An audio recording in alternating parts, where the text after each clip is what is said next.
Hi, welcome to my channel Science Actual. So இப்போ நம்ம quantization of angular momentum and de Broglie conceptல இருந்து நம்ம continue பண்ணுவோம். So வந்து ப்ரீவியஸ் வீடியோவில் நம்ம வந்து பார்த்துருந்தோம் நமக்கு de Broglie கான்செப்ட் என்ன, அதாவது லைட் கிட்ட வந்து டுவெல் நேச்சர் இருக்கும். லைட் வந்து பார்ட்டிக்கலாகவும் இருக்கும், அதே சமயத்தில் it also exhibit wave nature அப்படின்ற மாதிரி பார்த்துருந்தோம். பட் அதுக்கடுத்து de Broglie கொடுத்த அந்த ஈக்குவேஷன் அது எல்லாமே வந்து பார்த்துருந்தோம். ஸோ அதுக்கு முதல் வீடியோவில் போர் கான்செப்ட், போர்ஸோட ஆட்டம் மாடல் இதெல்லாமே பார்த்துருந்தோம். இது ரெண்டுத்தையும் பார்த்துட்டு வந்ததுக்கப்புறம் இந்த வீடியோவை பாருங்கள், ஏன்னா அதோட கண்டினியூவேஷன் மாதிரி தான் இந்த de Broglie கான்செப்ட் வந்து இருக்கும். இப்போ நம்ம வந்து டக்குன்னு இந்த கான்செப்ட்குள்ளே போயிடலாம். ஸோ அதுக்கு வந்து ஒரு சின்ன ரீகேப் மாதிரி. ஸோ ப்ரீவியஸ் வீடியோவில் நம்ம அதாவது de Broglie ஆக்சுவலாக என்ன சொல்லியிருப்பாரு அப்படின்னா, லைட் கிட்ட மாத்திரம் ரெண்டு நேச்சர் இருக்காது, அதுக்கிட்ட வந்து பார்ட்டிக்கல் நேச்சரும் இருக்குது, வேவ் நேச்சர் இருக்குது அப்படிங்கிற மாதிரி இல்லை. இப்போ வந்து every moving particle, any moving particle வந்து நம்ம எடுத்துக்கிட்டோம் அப்படின்னாலும் நம்ம வந்து எனி மூவிங் பார்ட்டிக்கல், இப்போ நீங்கள் மூவ் ஆவீங்க, நான் மூவ் ஆவேன், எதுவாக இருந்தாலும் சரி, எல்லாருமே நம்ம என்ன பண்ணுவோம் அப்படின்னா வேவை எமிட் பண்ணுவோம். So every moving particle has a wave associated with it. எல்லாத்துக்கிட்டையுமே நிச்சயமாக இருக்கும். ஆனால் மாஸ் ஜாஸ்தியாக இருக்கிறது கிட்ட நெக்லிஜிபிளாக இருக்கும். ஸோ இப்போ இந்த ஈக்குவேஷன் இருக்குல்ல, lambda is equals to h by p, lambda is equals to h by mv. இப்போது நானும் மூவ் ஆவேன், நீங்களும் மூவ் ஆறீங்க, ஸோ அப்போ நம்மளும் மூவ் ஆகிறோம். அப்போ நம்ம ஒரு வேவை எமிட் பண்ணுறோம்னா நிச்சயமாக வேவ் வந்து நம்மக்கிட்ட இருக்குது, வேவ் நம்ம எமிட் பண்ணுறோம். ஆனால் அந்த வேவ் வந்து ரொம்பவே நெக்லிஜிபிளாக இருக்கும். ஸோ இந்த lambda is equals to h by mv அப்படிங்கிறதுல இந்த ஃபார்முலாலேருந்து நமக்கு என்ன தெரியுது அப்படின்னா, lambda is inversely proportional to மாஸ்ன்னு தெரியுது. இது ரெண்டுத்துக்கு என்ன ரிலேஷன் அப்படின்னா வந்து இன்வர்ஸ் ரிலேஷன் அப்படின்னா, இப்போது லாம்டா நமக்கு ரொம்ப கூடணும், ஜாஸ்தி ஆகணும் அப்படின்னா மாஸ் அங்கே ரொம்பவே கம்மியாக இருக்கணும். இப்போது மாஸ் ரொம்ப ஜாஸ்தியாக இருக்குன்னு வச்சுக்குவோம், அதுக்கு லாம்டா ரொம்ப ரொம்ப ரொம்ப கம்மி, அப்போ வேவ் லென்த் ரொம்ப ரொம்ப கம்மி. இப்போ நமக்கு மாஸ் உண்டு, நமக்கு ஜாஸ்தியாகவே மாஸ் உண்டு. இப்போ வந்து எவ்வளோ இருப்போம், 40 kg, 50 kg, 60 kg அந்த மாதிரி இருக்கிறதுக்கு நம்ம மூவ் பண்ணாலும் நம்ம வேவ் நம்மக்கிட்ட இருக்கும், வேவ் நம்ம எமிட் பண்ணுவோம். பட் அது ரொம்பவே என்னவாக இருக்கும் அப்படின்னா வந்து நெக்லிஜிபிளாக இருக்கும். ஸோ இந்த மாதிரி மாஸ் ஜாஸ்தியாக இருக்கிறது வந்து எமிட் பண்ணக்கூடிய வேவ் லென்த் வந்து என்னவாக இருக்கும் அப்படின்னா வந்து negligible. It is so negligible. அது ரொம்ப ரொம்ப ரொம்ப கம்மியாக இருக்கும். ஆனால் அந்த மாஸ் ரொம்ப கம்மியாக இருக்கக்கூடியது, இப்போ வந்து ஃபார் எக்ஸாம்பிள் எலக்ட்ரான், அதுக்கெல்லாம் எவ்வளோ ரொம்ப கம்மி, 10 to the power -31 தான் அதோட வெயிட். ஸோ இந்த மாதிரி ரொம்ப ரொம்ப மாஸ் கம்மியாக இருக்கிறதுக்கு வந்து வேவ் லென்த் வந்து ஜாஸ்தியாக இருக்கும். ஓகே, இப்போ இதை மட்டும் என்ன பண்ணிக்கோங்க அப்படின்னா வந்துட்டு குயிக் ஷார்ட்டாக ஞாபகம் வச்சுக்கோங்க. ஸோ இப்போ நான் சொன்னது வந்து இந்த இங்கே கவர் பண்ணியிருப்பாங்க. So this equation implies that moving particle can be considered as a wave, and a wave can be exhibit the property like momentum of a particle. அதாவது moving particle, not only light, moving particle, எந்த particle move ஆனாலும் அதுக்கிட்ட என்ன இருக்குது, wave இருக்குது, it can exhibit the properties of wave அப்படிங்கிறது தான் இங்கே சொல்லியிருப்பாங்க. ஸோ இதை மட்டும் நான் போன வீடியோவில் நான் கவர் பண்ணல, அதனால வந்து நான் இங்கே இதை வந்து சொல்கிறேன். ஓகே, அதுக்கடுத்தது வந்து wave length will be so small and cannot be observed. Wave length வந்து ரொம்ப ரொம்ப கம்மியாக இருக்கும், அது வந்து அப்சர்வ் பண்ண முடியாது. அப்படிங்கிறது யாருக்கு, அதாவது மாஸ் ரொம்ப ஜாஸ்தியாக இருக்கக்கூடிய பார்ட்டிகளுக்கு வேவ் லென்த் வந்து என்னவாக இருக்கும் அப்படின்னா ரொம்ப கம்மியாக இருக்கும். ஏன் கம்மியாக இருக்கும், lambda is inversely proportional to mass ரொம்ப ஜாஸ்தியாக இருந்தால் வேவ் லென்த் ரொம்ப ரொம்ப ஆட்டோமேட்டிக்காக என்ன ஆகும் அப்படின்னா வந்து கம்மியாகும். ஸோ ஃபார் மைக்ரோஸ்கோபிக் பார்ட்டிக்கல்னால் அதுக்கு என்ன இருக்கும், மாஸ் ரொம்பவே கம்மியாக இருக்கும். மாஸ் ரொம்ப ரொம்ப அப்படி கம்மியாக இருக்குது அப்படிங்கிறப்போ தாராளமாக அதுக்கு என்ன இருக்கும், ஹை வேவ் லென்த் இருக்கும். So for a microscopic particle such as an electron, the mass is of the order of 10 to the power -31. -31னா எப்படி 0.000000 போட்டு 31 0 போட்டு ஒரு 1 போடுற மாதிரி வரும். அப்போ அது மாஸ் எவ்வளோ கம்மியாக இருக்கும், அது எவ்வளோ நெக்லிஜிபிள் மாஸ் வச்சுட்ருக்கோன்னு உங்களுக்கு புரியும். Hence the wavelength is much larger than the size of atom and it becomes significant. So அப்போ அதுக்கு மாஸ் ரொம்ப கம்மியாக இருக்கிறதுனால அது எமிட் பண்ணக்கூடிய வேவ் லென்த் வந்து நமக்கு என்னவா இருக்குன்னா கன்சிடரபிளாக இருக்குது. ஆனால் நம்மளாம் மாஸ் ரொம்ப ஜாஸ்தியாக இருக்கக்கூடிய விஷயம். ஸோ அப்போ வந்து நம்ம எமிட் பண்ணக்கூடிய வேவ் லென்த்லாம் வந்து it is negligible. Okay, so இப்போ இந்த பேராகிராஃபை நான் போன ப்ரீவியஸ் வீடியோவில் கவர் பண்ணல. So I have covered here. So அடுத்து வாங்க நம்ம இந்த கான்செப்ட்லேருந்து கண்டினியூ பண்ணலாம். ஸோ நம்ம போர்ஸ் மாடல்லையே நம்ம ஏற்கனவே பார்த்தோம், அவரோட ஒரு எக்ஸப்ஷன் கூட இருக்குது. ஸோ அந்த எக்ஸப்ஷன் என்னது அப்படின்னா, ஸோ ஒரு ஆர்பிட்டில் ஒரு எலக்ட்ரான் ஒரு ஆர்பிட்டில் சுற்றிட்டு இருக்கும் போது it has angular momentum.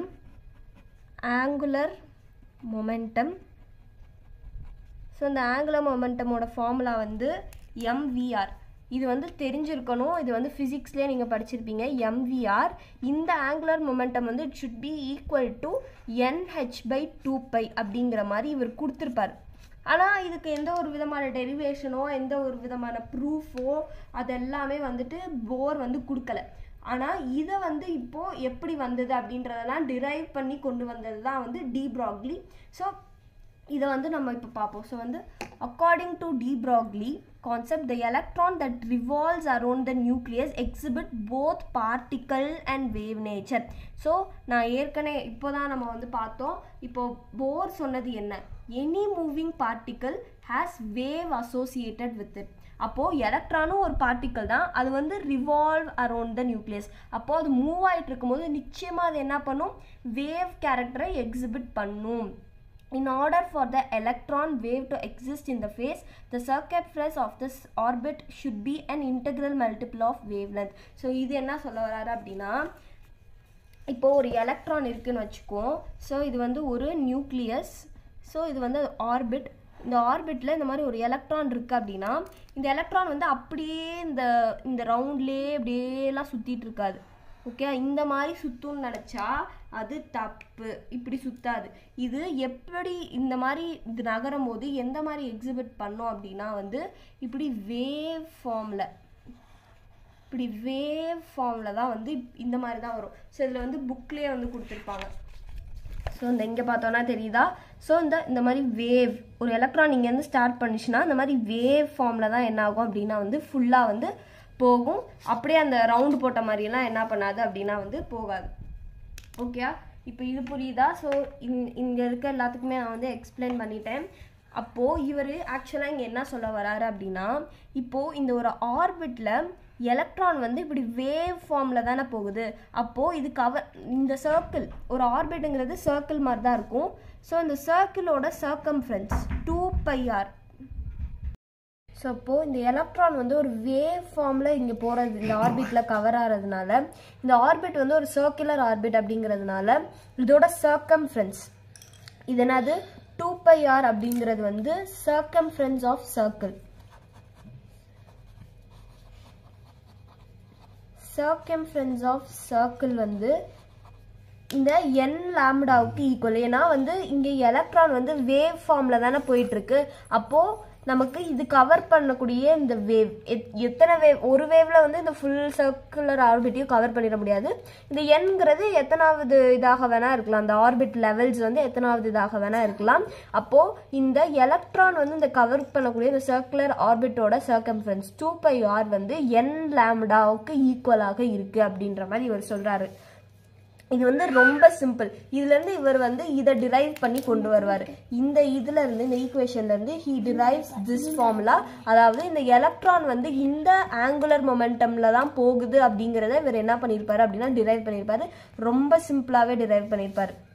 So இந்த 2πr is equals to n. இங்கே அந்த என்னங்கிறது வந்து நமக்கு அது எத்தனாவது ஆர்பிட்டில் இருக்குது அப்படிங்கிறது தான் அந்த n.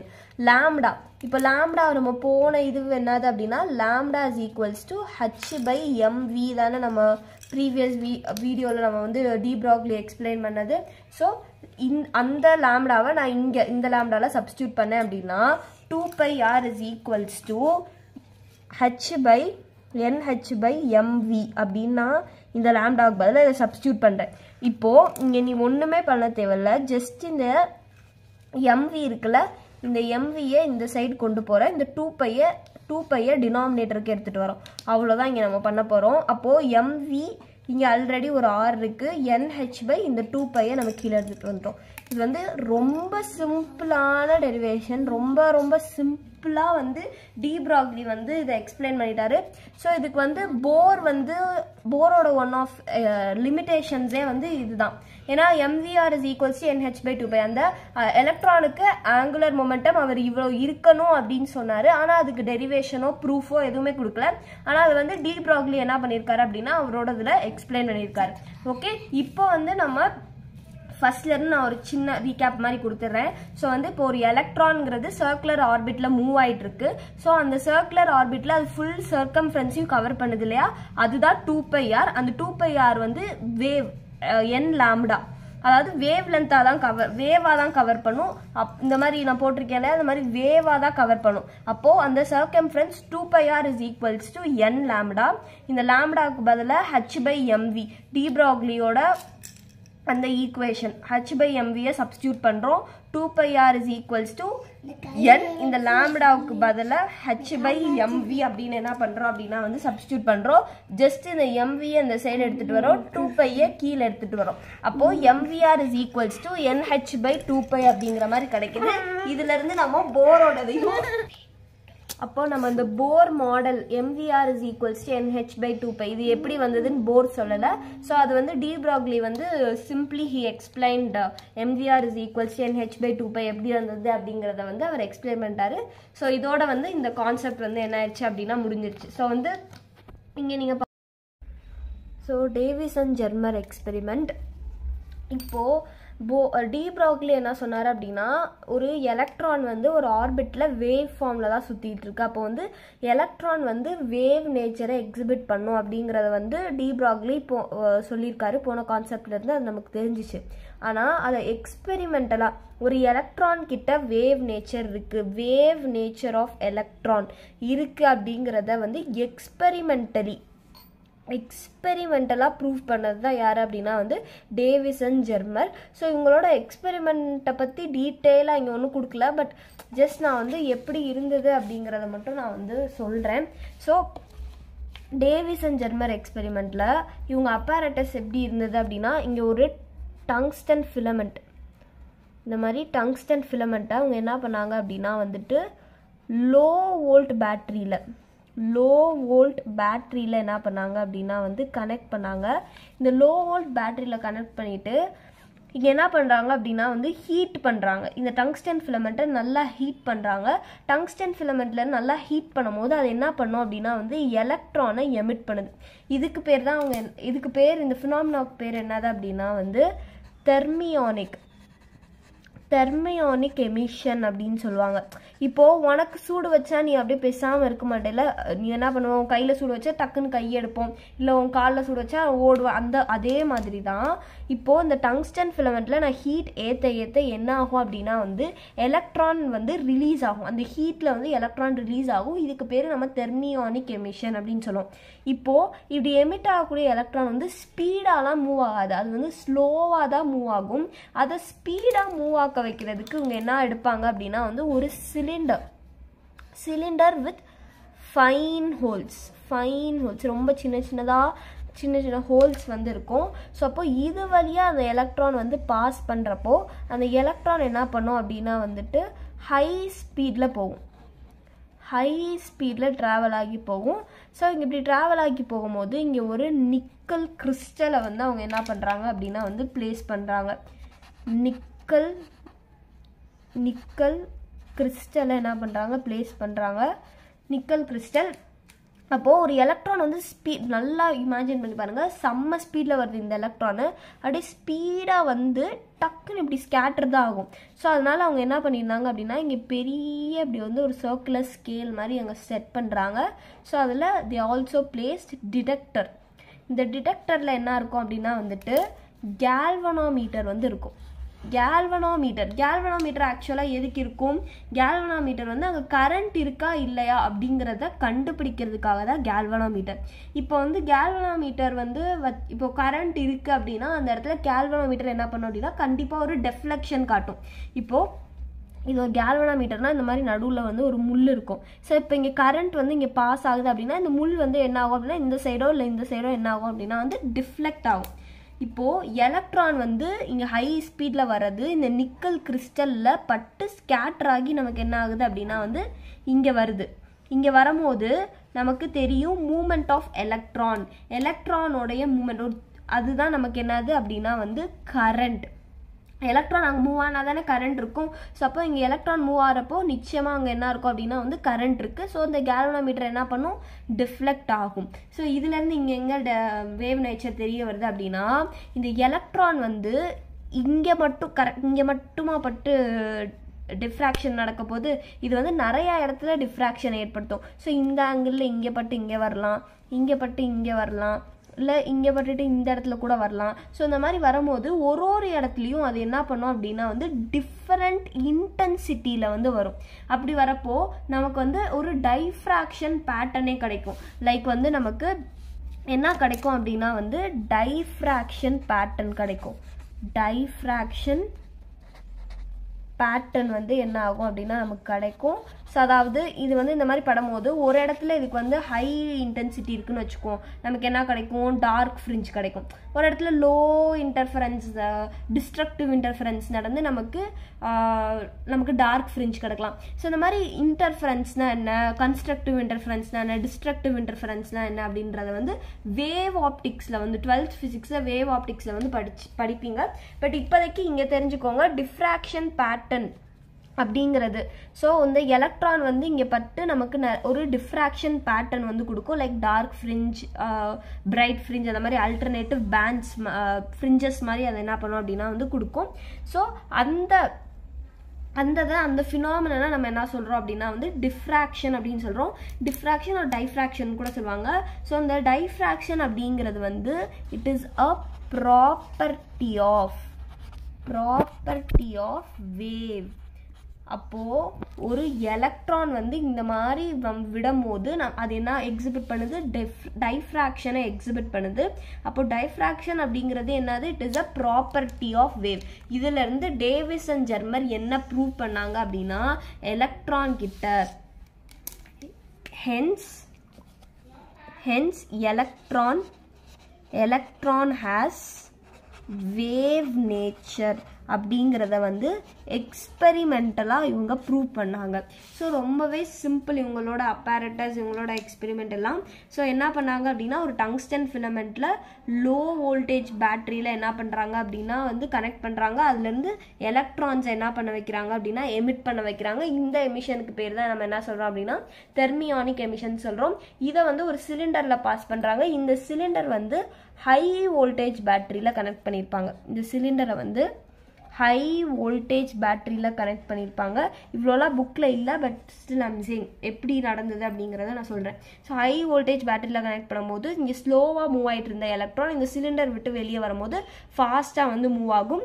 இங்கே வச்சிருக்கிறதுக்கு பேர் என்னன்னா நிக்கல் கிறிஸ்டல். இந்த நிக்கல் கிறிஸ்டல் அது பட்டு ஸ்கேட்டர் ஆக்கி நமக்கு இந்த சைடில் வரும்போது அவங்க வந்து ஒரு டிடெக்டர் மாதிரி வச்சுருக்காங்க. ஸோ அந்த டிடெக்டரில் கேல்வனோமீட்டர் கனெக்ட் ஆகிருக்கு. அப்போ எலக்ட்ரான் வந்து பட்டு இங்கே வரும்போது எலக்ட்ரான் வந்தது அப்படின்னா அங்கே நிச்சயமாக கரண்ட் இருக்கும். அப்போ இந்த கேல்வனோமீட்டர் என்ன ஆகும் அப்படின்னா வந்து டிஃப்ளெக்ட் ஆகுது. இந்த எலக்ட்ரான் வந்து ஒரு மாதிரி, அதாவது இந்த ஒரு இடத்துல மட்டும் ஸ்கேட்டர் ஆகி வராதுல, இந்த மாதிரி வித்தியாசமாக இந்த சர்க்குலர் ஸ்கேல் வந்து இவ்வளோ சின்ன இதில் மட்டும் வச்சுருக்க மாட்டாங்க. இந்த மாதிரி ஃபுல்லாக எல்லா இடத்துலையும் வச்சுருப்பாங்க. ஏன்னா எலக்ட்ரான் கண்ணா பின்னான்னு எந்த பக்கம் வேணால் ஸ்கேட்டர் ஆகி போகலாம். அப்படி போகிறப்போ அதில் வந்து கன்ஸ்ட்ரக்டிவ் இன்டர்ஃபரன்ஸும் நடக்குது, டிஸ்ட்ரக்டிவ் இன்டர்ஃபரன்ஸும் நடந்து ஒரு ஃபுல் டைஃப்ராக்ஷன் பேட்டர்ன் வந்து கிடைக்குது. ஸோ இப்போது எலக்ட்ரான் என்ன எக்ஸிபிட் பண்ணுது, இவங்க எக்ஸ்பெரிமெண்ட் மூலயமா தெரிஞ்சுக்கிட்டது டைஃப்ராக்ஷன் பேட்டர்னை எக்ஸிபிட் பண்ணுது. அப்போது டைஃப்ராக்ஷன் ஆர் டிஃப்ராக்ஷன் இப்படிங்கிற இந்த ப்ராப்பர்ட்டி வந்து வேவ் நேச்சரை மட்டுமே டிஃபைன் பண்ணும். ஸோ அப்போ டைஃப்ராக்ஷன் அப்படிங்கிறது it is a property of wave. So இந்த எக்ஸ்பெரிமெண்ட்டில் எலக்ட்ரான் டைஃப்ராக்ஷனை எக்ஸிபிட் பண்ணுது. இதில் வந்து டேவிஸ் அண்ட் ஜெர்மர் என்ன சொல்கிறாங்க அப்படின்னா எலக்ட்ரான் ஹேஸ் வேவ் நேச்சர் அப்படிங்கிறத கன்க்ளூட் பண்ணுறாங்க. ஓகே, இப்போது இங்கே பார்த்தோம் அப்படின்னா the wave nature of electron was experimentally confirmed by Davis and Germer. They allowed the accelerated beam of electron to fall on nickel crystal. So இந்த மாதிரி நமக்கு first அந்த சிலிண்டர் வழியாக வந்து நிக்கல் கிறிஸ்டலில் விழுந்தது இல்லையா. ஸோ நான் சைடில் கூட இமேஜ் போடுறேன், அதில் பார்த்துக்கோங்க. நிக்கல் கிறிஸ்டலில் விழுது and the recorded the diffraction pattern. அப்போது அந்த சர்க்குலர் பிளேட்டில் நிறைய அப்போ அந்த டைஃப்ராக்ஷன் பேட்டர்ன் வந்து நமக்கு என்னாச்சு அப்படின்னா வந்து கிடச்சிச்சு. So it's similar to the X-ray diffraction pattern. So the finding of wave nature. So நான் ஏற்கனவே சொல்லியிருந்தேன் அந்த டைஃப்ராக்ஷன் அப்படிங்கிறது ப்ராப்பர்ட்டி ஆஃப் வேவ். அப்போ எலக்ட்ரான் இவங்க எக்ஸ்பெரிமெண்ட் மூலயமா ஒரு டைஃப்ராக்ஷன் பேட்டர்னை எக்ஸிபிட் பண்ணதுனால அவங்க வேவ் நேச்சர் ஆஃப் எலக்ட்ரானை வந்து கண்டுபிடிச்சிருக்காங்க. ஸோ இதுதான் இவங்க experiment. Davis and Germer wave nature of எலக்ட்ரானை தான் என்ன பண்ணுறாங்க அப்படின்னா வந்து எக்ஸ்பிளைன் பண்ணுறாங்க. வேவ் நேச்சரை தான் வந்து டேவிஸ் அண்ட் ஜெர்மர் எக்ஸ்பிளைன் பண்ணுறாங்க. ஸோ இவங்க கண்டுபிடிச்ச இந்த எக்ஸ்பெரிமெண்ட் மூலயமா electron microscope, low power diffraction, இதெல்லாம் இவங்க எக்ஸ்பெரிமெண்ட்டோடைய அப்ளிகேஷன்ஸ். ஓகே, இதோட டேவிஸ் அண்ட் ஜெர்மர் எக்ஸ்பெரிமெண்ட் நம்ம கம்ப்ளீட் பண்ணியாச்சு. நெக்ஸ்ட்டு வந்து ஹெய்ன்சன்பர்க் அன்சர்டனிட்டி பிரின்சிபல். இவர் என்ன சொல்ல வராரு அப்படின்னா, ஹெய்ன்சன்பர்க் அவர் வந்து he told that ஒரு microscopic particle. So his equation is not applicable for macroscopic particle, only a microscopic particle.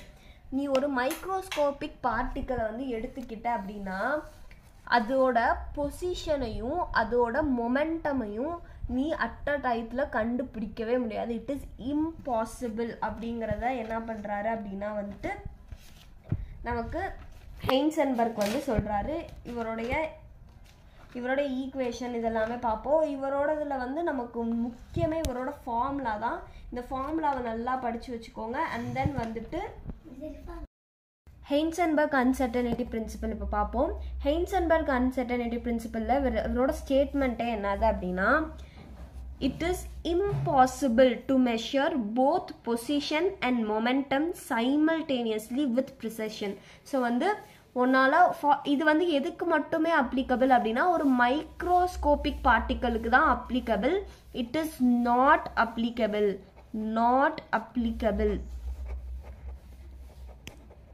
For macroscopic particle. Macro பெருசாக இருக்குல்ல, மேக்ரோஸ்கோபிக் பார்ட்டிக்கலுக்கு இவரோட ஸ்டேட்மெண்ட் ஒத்து வராது. Only for microscopic particle. ஒரு சின்ன பார்ட்டிக்கல், அதாவது ரொம்ப ரொம்ப சின்ன particle, like we cannot see it with our naked eye. ஒரு டைனி, வெரி டைனி பார்ட்டிக்கல், அது வந்து மைக்ரோஸ்கோப்பால் மட்டும்தான் வச்சு பார்க்க முடியும். அப்படிங்கிற பார்ட்டிக்கலுக்கு நீ ஒரே டைமில் அதோட பொசிஷனையும் அண்ட் அதோட மொமெண்டமையும் சைமல்டேனியஸாக தான் கண்டுபிடிக்க முடியாது. தனித்தனியாக வேணால் கண்டுபிடிக்கலாம். ஸோ ஒரு நேரத்தில் அது எந்த பொசிஷனில் இருக்குதுன்னு கண்டுபிடிக்கலாம், ஒரு நேரத்தில் அதோட மொமெண்டம் என்னன்னு கண்டுபிடிக்கலாம். ஒரே டைமில் அதோட மொமெண்டமையும் அதோட பொசிஷனையுமே நம்மளால் கண்டுபிடிக்கவே முடியாது அப்படிங்கிறது தான் இவரோட ஸ்டேட்மெண்ட். அதுக்கடுத்தது இவர் கொடுத்த அந்த ஃபார்முலா, அதுதான் ரொம்ப ரொம்ப இம்பார்ட்டண்ட். அந்த ஃபார்முலா வச்சு நிறைய சம்ஸ் போடுற மாதிரி வரும். காம்படிட்டிவ் எக்ஸாமுக்கு ப்ரிப்பேர் பண்ணுறவங்களாம் நிச்சயமாக அந்த ஃபார்முலா வந்து தெரிஞ்சுக்கணும். Delta X into delta P. So இது என்னது, டெல்டா எக்ஸ் அப்படிங்கிறது வந்து பொசிஷன், டெல்டா பி அப்படிங்கிறது வந்து என்னது அப்படின்னா வந்து மொமெண்டம். அது ஏன் டெல்டா நம்ம எடுத்துக்கிறோம் அப்படின்னா இட்ஸ் ஜஸ்ட் எரர், நம்மளால் எக்ஸாக்டாக கண்டுபிடிக்க முடியாது இல்லையா, அதனால நம்ம அப்படி எடுத்துக்கிறோம். Momentum which is equal to h/4π. So very very important. நம்ம ஆல்ரெடி ஒரு 5 ஃபார்முலா வந்து பார்த்தோம். அடுத்து வந்து அந்த போர்ஸ் மாடலில் ரேடியஸ் ஃபார்முலா, எனர்ஜி ஃபார்முலாலாம் பார்த்தோம்ல, அதோட சேர்த்து இந்த ஃபார்முலா ஹெய்ன்சன்பர்க் அன்சர்டனிட்டி பிரின்சிபல் ஃபார்முலாவே எழுதி வச்சுக்கோங்க. அது ரொம்ப ரொம்ப important. Okay, so let we read out it. So வந்து இங்கே என்ன சொல்கிறாங்க அப்படின்னா வந்து the dual nature of matter imposes a limitation on simultaneous determination of position and velocity of. So இங்கே என்னடா வெலாசிட்டி வந்துருக்குன்னா மொமெண்டம் வந்து என்னது, மாஸ் இன்ட்டு வெலாசிட்டி. ஸோ அப்போ வந்து நம்ம மொமெண்டம்னு எடுத்துக்கலாம், வெலாசிட்டின்னு எடுத்துக்கலாம். ஸோ பொசிஷன் ஆகட்டும் அண்ட் தென் அதோட velocity of a microscopic particle. Based on this, Heisenberg arrived at his uncertainty principle, which states that இதிலேருந்து இந்த ஹைசன்பர்க் அன்சர்டனிட்டி பிரின்சிபல் கொஸ்டின் கேட்டாங்க அப்படின்னா இதிலேருந்து இந்த தியரி எழுதுனா போதும். So it is impossible to accurately determine, like கண்டுபிடிக்கவே முடியாதுன்னு கிடையாது, அக்யூரேட்டாக இதுதான் அப்படிங்கிற மாதிரி நம்மளால் கண்டுபிடிக்க முடியாது. அக்யூரேட்லி டிட்டர்மைன் போத் பொசிஷன், இது ரொம்ப ரொம்ப முக்கியம், இதுதான் கீவேர்ட்ஸே, position and the momentum. So உன்னால் of a microscopic particle simultaneously, இந்த வேர்டும் ரொம்ப முக்கியம், உன்னால் பொசிஷனையும் தனியாக கண்டுபிடிக்க முடியும், மொமெண்டமையும் தனியாக கண்டுபிடிக்க முடியும். ஸோ ரெண்டையுமே அட் அ டைமில் கண்டுபிடிக்கிறது தான் வந்து சைமல்டேனியஸாக கண்டுபிடிக்கிறது தான் வந்து முடியாத காரியம், இம்பாசிபிள் அப்படின்னு இவர் சொல்கிறாரு. அதாவது ஒரு எலக்ட்ரானே எடுத்துக்கோமே, ஒரு எலக்ட்ரான் வந்து ஒரு ஆர்பிட்டில் சுற்றிட்டு இருக்கு அப்படின்னா, ஸோ இப்போது இங்கே இந்த எலக்ட்ரான் வந்து இப்படி இந்த ஆர்பிட்டில் சுற்றிட்டு இருக்குன்னு வச்சுக்கோங்க. இந்த எலக்ட்ரான் இந்த இடத்துல இருக்குது பொசிஷன், இந்த இடத்துல இதோட மொமெண்டம் என்ன, அப்படி கண்டுபிடிக்கிறது தான் வந்து இம்பாசிபிள் அப்படின்னு சொல்கிறாரு. ஆனால் வேறு ஏதோ ஒரு இடத்துல அதோட மொமெண்டம் என்ன, அந்த மாதிரியெல்லாம் நம்மளால் கண்டுபிடிக்க முடியும், ரெண்டுத்தையும் சைமல்டேனியஸாக கண்டுபிடிக்க முடியாது அப்படிங்கிறது தான் இவரோட இது. ஸோ வந்துட்டு ஹைசன்பர்க் அன்சர்டனிட்டி பிரின்சிபல் வந்து இப்போது 3 மார்க் கொஸ்டினாவோ இதுலையோ வந்தால் இதளவு எழுதுனா கூட போதும். ஸோ வந்து அண்ட் தென் இந்த ஃபார்முலா வந்து நிச்சயமாக எழுதணும், ரொம்ப ரொம்ப முக்கியம், இந்த ஃபார்முலா வந்து ரொம்ப ரொம்ப ரொம்ப முக்கியம். Delta X into delta P which is, ஏன் இவங்க ஈக்குவல் டு கூட போடல அப்படின்னா greater than or equal to, உன்னால் எக்ஸாக்டாக தான் கண்டுபிடிக்க முடியாது ரெண்டுத்தையும், அதனால தான் greater than or equal to h/4π அப்படிங்கிற மாதிரி எடுத்திருப்பாங்க. ஓகே, ஸோ வந்து இதில் அவ்வளோதான் டீட்டெயில் இருக்கும். அண்ட் தென் நெக்ஸ்ட் அவங்க இமீடியட்டாகவே என்ன கொடுத்துருப்பாங்க அப்படின்னா வந்து கொஸ்டின்ஸ் வந்து சால்வ் பண்ணுற மாதிரி கொடுத்துருப்பாங்க. ஸோ அதுக்கு முன்னாடி I have to share you a trick in this. So இது வந்து காம்படேட்டிவ் எக்ஸாம் எழுதுறவங்க, அந்த நீட்டில் அதுக்கடுத்து அந்த மாதிரி எழுதுறவங்களுக்கு அது ரொம்ப யூஸ்ஃபுல்லாக இருக்கும். ஸோ இப்போது இந்த ஃபார்முலா இருக்குல்ல, delta x into delta p is greater than or equal to h/4π. Okay இருந்துட்டு போகுது. ஸோ இப்போது இதில் எய்தர் வந்து உனக்கு டெல்டா பி என்ன அப்படின்னு கொஸ்டின் கேட்கலாம், டெல்டா பி என்ன அப்படின்னு கொஸ்டின் வரலாம், இல்லை டெல்டா எக்ஸ் என்ன அப்படின்னு கொஸ்டின் வரலாம். ஸோ இது இன்னும் வந்து கொஞ்சம் எக்ஸ்பேண்ட் பண்ணி எழுதணும் அப்படின்னா delta X into M into delta V. ஏன்னா மொமெண்டம்ங்கிறது என்னது, மொமெண்டம் அப்படிங்கிறது என்னது, மாஸ் இன்ட்டு வெலாசிட்டி. ஸோ அதுதான் இங்கே டெல்டா பிக்கு பதிலாக இதை எக்ஸ்பேண்ட் பண்ணி நான் எழுதியிருக்கேன். X into M into delta V is greater than or equal to h/4πன்னு கூட எழுதலாம். ஸோ இதில் இவங்க மாஸ் கண்டுபிடிக்க கூட சொல்லி நமக்கு என்ன பண்ணலாம் அப்படின்னா கேட்கலாம். ஆனால் இந்த சைடு வந்து பார்த்தோம் அப்படின்னா இந்த h/4π இருக்கு இல்லையா, இந்த h/4π அப்படிங்கிறது வந்து கான்ஸ்டன்ட், ஆல் ஆர் கான்ஸ்டன்ட்ஸ், எல்லாமே கான்ஸ்டன்ஸ் அப்படிங்கிறப்போ இது எல்லாத்துக்கும் நம்ம வேல்யூ சப்ஸ்டியூட் பண்ணி நம்ம எடுத்துகிட்டு கேல்குலேஷன் பார்ட்டில் எடுத்துகிட்டு வர மாதிரி இருக்கும். ஹெச்சோட வேல்யூ என்னது 6.626 இன்ட்டு 10⁻⁻34. அடுத்து 4ங்கிறது ஒரு கான்ஸ்டன்ட், பையோட வேல்யூ வந்து 3.14. இப்போது இதை உட்காந்து நீ கேல்குலேட் பண்ணிகிட்டு இருக்கணும் அங்கே எக்ஸாம் ஹாலில். ஸோ அதுக்காக தான் இதை வந்து என்ன பண்ணிக்கோ அப்படின்னா h/4πயோட வேல்யூவே நம்ம என்ன பண்ணி வச்சுருக்கோம் அப்படின்னா கேல்குலேட் பண்ணி எடுத்து வச்சுருக்கோம். ஸோ இந்த h/4πக்கு பதிலாக you can directly substitute 5.27 into 10⁻⁻35. உனக்கு எக்ஸாக்டாக இந்த வேல்யூ தான் வந்து வரும் அப்படின்னு நான் சொல்லலை, இட் இஸ் அப்ராக்சிமேட் வேல்யூ. ஆனால் கேல்குலேஷன் பார்ட் இது எல்லாத்துலேயுமே வந்து ஒத்து வரும். ஸோ காம்படேட்டிவ் எக்ஸாமுக்கு படிக்கிறவங்க நிச்சயமாக இந்த வேல்யூ ஞாபகம் வச்சுக்கோங்க. இந்த மாதிரி சில விஷயங்களை தான் நம்ம லேர்ன் பண்ணி வச்சுக்கிட்டோம் அப்படின்னா வந்து அது ரொம்ப டைம் சேவிங்காக இருக்கும். ஸோ அதுதான் வந்து ஒரு காம்படேட்டிவ் எக்ஸாமுக்கு ரொம்ப ரொம்ப முக்கியம். லைக் வந்து ஸோ இந்த ஃபார்முலா எல்லாத்துக்குமே தெரிஞ்சிருக்கும், delta X into delta P which is greater than or equal to h/4π. இதில் வந்து டெல்டா பியே கேட்டிருக்காங்க, டெல்டா எக்ஸ் கொஸ்டினில் கொடுத்துருக்காங்கன்னு நம்ம வச்சுக்குவோம். அப்போது நம்மளால் போட்டு எடுக்கிற மாதிரி தான் இருக்கும், எல்லாருக்குமே இந்த ஃபார்முலா தெரிஞ்சிருக்கும். ஆனால் எல்லாரும் என்ன பண்ணுவாங்க, இந்த h value 4 value by value இதெல்லாம் உட்காந்து பொறுமையாக சப்ஸ்டியூட் பண்ணிட்டு இருப்பாங்க. அந்த இடத்துல உனக்கு இந்த h/4πயோட வேல்யூவே டேரெக்டாக இருக்கே, அதை போய் எடுத்து போட்டால் டைம் சேவ் ஆகும். டைம் மேனேஜ்மெண்ட் தான் காம்படேட்டிவ் எக்ஸாமுக்கு ரொம்ப ரொம்ப முக்கியம். ஸோ அதனால் இந்த மாதிரி எனி கான்ஸ்டன்ட்ஸ் நானே கொடுக்கலனாலும் இதை ஃபிசிக்ஸுக்கு கூட நீங்கள் யூஸ் பண்ணிக்கலாம். அந்த மாதிரி கான்ஸ்டண்ட்டாக ஏதாவது ஃபார்முலாவில் இருக்குது அப்படின்னா அது நீ ஏற்கனவே வந்து இந்த மாதிரி கேல்குலேட் பண்ணி வச்சுக்கோ, டேரெக்டாக அதை போய் சப்ஸ்டியூட் பண்ணுற மாதிரி இருக்கணும். ஸோ இப்போ h/4πக்கு நீ என்ன சப்ஸ்டியூட் பண்ணுவ, 5.27 இன்ட்டு 10⁻⁻35 35. ஓகே, ஸோ இந்த வேல்யூவை என்ன பண்ணிக்கலாம் அப்படின்னா வந்து டைரெக்டாக சப்ஸ்டியூட் பண்ணிக்கலாம். இது வந்து ஒரு நல்ல ட்ரிக் பாக்ஸாக கூட நீங்கள் என்ன பண்ணிக்கோங்க அப்படின்னா எடுத்து வச்சுக்கோங்க. ஓகே, இப்போ வந்து இதில் வந்து ஒரு கொஸ்டின் இருக்குது. So the uncertainty principle negligible effect for macroscopic objects. So அது வந்து நான் ஏற்கனவே சொல்லிட்டேன், மேக்ரோஸ்கோபிக் பெருசாக இருக்க ஆப்ஜெக்ட்ஸுக்குலாம் அது ஒத்து வராது. ஜஸ்ட் ஃபார் டைனி பார்ட்டிகல்ஸ்க்கு, அதாவது ரொம்ப ரொம்ப சின்ன ஆப்ஜெக்ட்டுக்கு தான் வந்து இவரோட ஸ்டேட்மெண்ட் வந்து ஒத்து வரும் அப்படின்னு. So microscopic particles such as electron அந்த அளவுக்கு டைனியாக இருக்கணும். ஓகே, ஸோ த அன்சர்டனிட்டி இந்த velocity of electron in hydrogen atom. Okay, இப்போ வந்து ஒரு கொஸ்டின் மாதிரி கொடுத்துருக்காங்க. Let us understand this by calculating the uncertainty in the velocity. அப்போ velocity delta v என்ன அப்படிங்கிறது தான் கொஸ்டின்ல என்ன கேட்குறான் அப்படின்னா வந்துட்டு delta v என்ன அப்படிங்கிறது தான் வந்து கொஸ்டின். ஓகே, ஸோ இதில் வந்து என்ன சொல்கிறாங்க அப்படின்னா, so the electron in hydrogen atom Bohr ரேடியஸை வந்து ஃபஸ்ட் ஆர்பிட்டுக்கு எடுத்துக்க சொல்லியிருக்காங்க.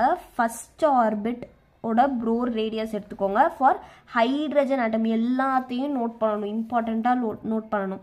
So assuming that the position of electron in the orbit determined with the accuracy of 0.5% of the radius. இங்கே வந்து என்ன சொல்கிறாங்க அப்படின்னா டெல்டா எக்ஸ் கொடுத்துருக்கான், ஆனால் எப்படி கொடுத்துருக்கான், சுற்றி வளைச்சி கொடுத்துருக்கான். டெல்டா எக்ஸ் வந்து 0.5% ஆஃப் ரேடியஸ் அப்படின்னு கொடுத்துருக்கான். இந்த ரேடியஸுக்கு தான் ஆல்ரெடி அவன் கொடுத்துருக்க க்ளூ வந்து என்னது அப்படின்னா வந்து போர் ரேடியஸ்ன்னு கொடுத்துட்டான். And then he also told first orbit of hydrogen atom. இது எல்லாமே க்ளூ, இது எல்லாத்தையுமே வந்து இன்டர்லிங்க் பண்ணாதான் கண்டுபிடிக்க முடியும். அப்போது உனக்கு இங்கே என்ன தெரிஞ்சுக்கணும், போர் கான்செப்ட் தெரிஞ்சுக்கணும். போர் கான்செப்ட் படித்தவங்களுக்கு மட்டும்தான் வந்து இந்த போர் ரேடியஸோட ஃபார்முலா தெரியும். 0.529 n²/z ஆம்ஸ்ட்ராங். அப்போது போர் கான்செப்ட் படிச்சிருக்கணும், ஹெய்ன்சன்பர்க் அன்சர்டனிட்டி பிரின்சிபிள் தெரிஞ்சிருக்கணும். இது ரெண்டும் தெரிஞ்சாதான் இந்த கொஸ்டினை வந்து சால்வ் பண்ண முடியும். அதனால தான் வந்து எந்த டாப்பிக்குமே விடக்கூடாது, எல்லா டாப்பிக்குமே என்ன பண்ணணும் அப்படின்னா வந்து கவர் பண்ணணும். ஸோ ஓகே, இங்கே அவங்க டெல்டா எக்ஸ் வந்து கண்டுபிடிக்க சொல்லியிருக்காங்கல்ல. டெல்டா எக்ஸ் வந்து 0.5. இதை வந்து நான் பர்சன்டேஜ்லேருந்து எடுக்கணும். அதுக்காக நான் பை 100 சப்ஸ்டியூட் பண்ணிக்கிறேன். இன்டூ ஏன்னா 0.5% ஆஃப் ரேடியஸ். அப்போ ரேடியஸையும் நான் இங்கே என்ன பண்ணணும் அப்படின்னா சப்ஸ்டியூட் பண்ணணும். 0.529. ஆனால் இங்கே n² வந்து n வந்து என்னது, இங்கே n வந்து 1. ஏன்னா இவன் வந்து போர் ரேடியஸ் ஃபஸ்ட் ஆர்பிட்டுன்னு தானே சொல்லியிருக்கான், அப்போ n-ம் 1. ஹைட்ரஜன் ஆட்டம் அப்படின்னா அதோட அட்டாமிக் நம்பரும் என்னது அப்படின்னா 1. அப்போது 1/1 1 தான் வரப்போகுது. அந்த 1 இங்கே போட்டுடலாம். Angstrom, so 1 angstrom is equals to 10⁻⁻10 metre. So அதை நான் இங்கே சப்ஸ்டியூட் பண்ணிக்கிறேன். ஒரு ஆம்ஸ்ட்ராங் பதில் 10⁻⁻10. ஸோ ஒரு எக்ஸ், அதாவது அவன் ஜஸ்ட் அந்த கொடுத்துருக்க அந்த எக்ஸை கண்டுபிடிக்கிறதுக்கே நம்ம இவ்வளோ கேல்குலேஷன் போட்டு வர மாதிரி இருக்குது. ஓகே, இப்போது எக்ஸோட வேல்யூ நம்ம கையில் இந்த மாதிரி இருக்குது. ஓகே, இப்போ ஃபார்முலா என்ன, delta X into delta P is equals to h/4π. Okay, இதை எக்ஸ்பேண்ட் பண்ணி எழுதுகிற இன்னொரு ஃபார்ம் என்னது, delta X into M into delta V is equals to h/4πக்கு பதிலாக 5.27 × 10⁻⁻35 சப்ஸ்டியூட் பண்ணுறேன். அடுத்தது இந்த டெல்டா எக்ஸோட வேல்யூ நம்ம இந்த வேல்யூ கண்டுபிடிச்சி வச்சுருக்கோமா, அதை சப்ஸ்டியூட் பண்ணுறேன். 0.5/100 into 0.529 into 10⁻⁻10 mass.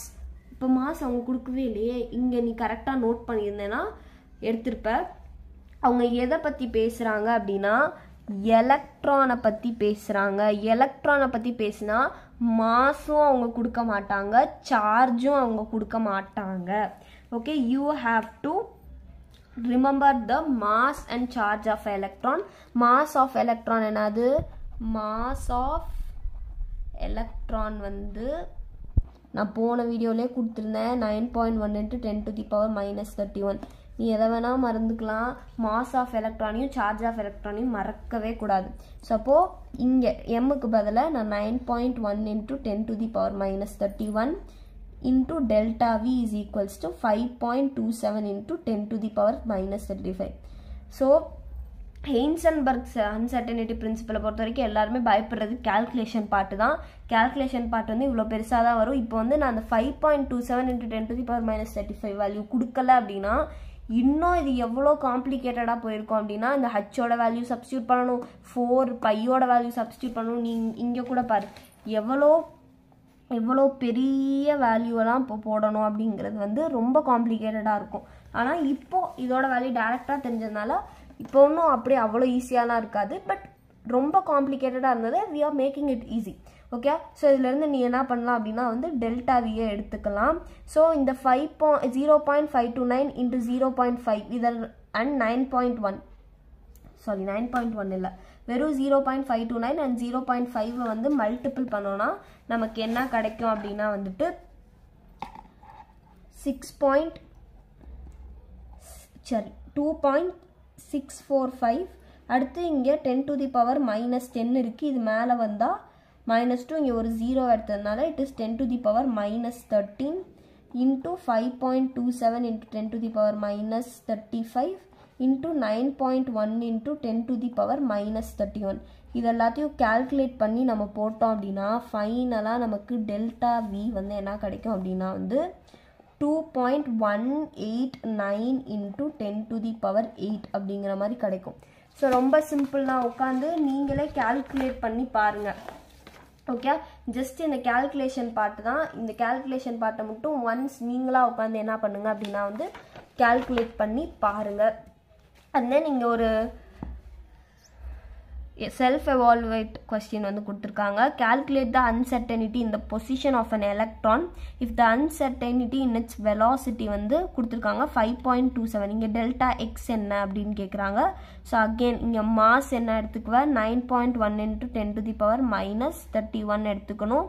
h/4πயோட value 5.27 into 10 to the power minus 35.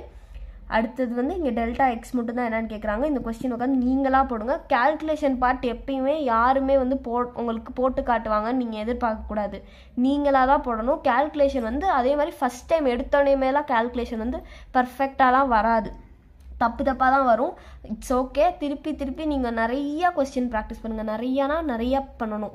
ஒரு நாளைக்கு வந்து முடிஞ்ச அளவுக்கு ஒரு 25 மேலேயாவது அட்லீஸ்ட் 50யாவது பண்ணுங்கள். ஸோ அந்த மாதிரி நீ பண்ணுறப்போ கால்குலேஷன்லாம் வந்து ரொம்ப ஈஸியாக வரும். ஸோ நானும் ஸ்டார்டிங்கில் போட்டப்போ கொஞ்சம் கூட எனக்கு கால்குலேஷன் வராது, ரொம்ப தப்பாக தான் போடுவேன். போக தான் கால்குலேஷன் நீயாக உட்காந்து போடணும். மித்தவங்க போடுறத வேடிக்கை பார்த்தாலாம் வந்து காம்படிட்டிவ் எக்ஸாமில் உனக்கு கரெக்டாலாம் வராது. காம்படிட்டிவ் எக்ஸாமுக்கு நீ ப்ரிப்பேர் பண்ணுற அப்படின்னா நீயாக கால்குலேஷன் போட்டு பழகணும். ஸோ இந்த கொஸ்டினையும் உட்காந்து போடுங்க. இந்த கொஸ்டினுக்கும் நான் கால்குலேஷன் போடலை. நான் ஏன் போடலை அப்படின்னா நீங்களாக உட்காந்து ப்ராக்டிஸ் பண்ணுங்கள். ஓகே, கால்குலேஷன் போட்டு பாருங்கள். இது போட்டு உங்களுக்கு 2.189 வருதா, ரொம்ப சிம்பிளாக பண்ணுங்கள் கால்குலேஷன். ரொம்ப காம்ப்ளிகேட்டடாக பண்ணி அந்த மாதிரி இது சொதப்பாதீங்க. ஃபஸ்ட்டு வந்து 10 to the power 10 இருக்குல்ல, இந்த 10 to the power minus 31, 10 to the power minus 34 இந்த மாதிரி இதெல்லாம் என்ன பண்ணுங்கள், அதை சால்வ் பண்ணுங்கள். சால்வ் பண்ணிவிட்டு அடுத்து இந்த பெரிய நம்பர்ஸ் எல்லாம் வந்து அடித்து போடுறது, அடுத்து அதை மல்டிப்ளை பண்ணுறது, அதெல்லாம் வந்து செகண்டாக பண்ணுங்கள். ஃபஸ்ட்டு இந்த 10 வந்து அந்த 10 வந்து கொஞ்சம் கிளியர் பண்ணிவிட்டு அடுத்து வந்து இந்த சம்மெல்லாம் வந்து ஒர்க் அவுட் பண்ணுங்கள். இந்த சம்மையும் போட்டு பாருங்கள், இந்த சம்மையும் போட்டு பாருங்கள், இப்போவே வந்து போட்டு பாருங்கள். ஸோ வந்து லேட் பண்ணக்கூடாது. ஓகே, ஸோ வந்து நம்ம இந்த வீடியோவில் வந்து quantization of angular momentum, de Broglie concept, அதுக்கடுத்து Davisson and Germer experiment, Heisenberg uncertainty principle, இது எல்லாமே வந்து கவர் பண்ணிட்டோம். ஹெய்ன்சன்பர்க் அன்சர்டனிட்டி பிரின்சிபலில் மட்டும் கொஞ்சம் ஜாஸ்தி கொஸ்டின்ஸ் போட்டு பாருங்கள்.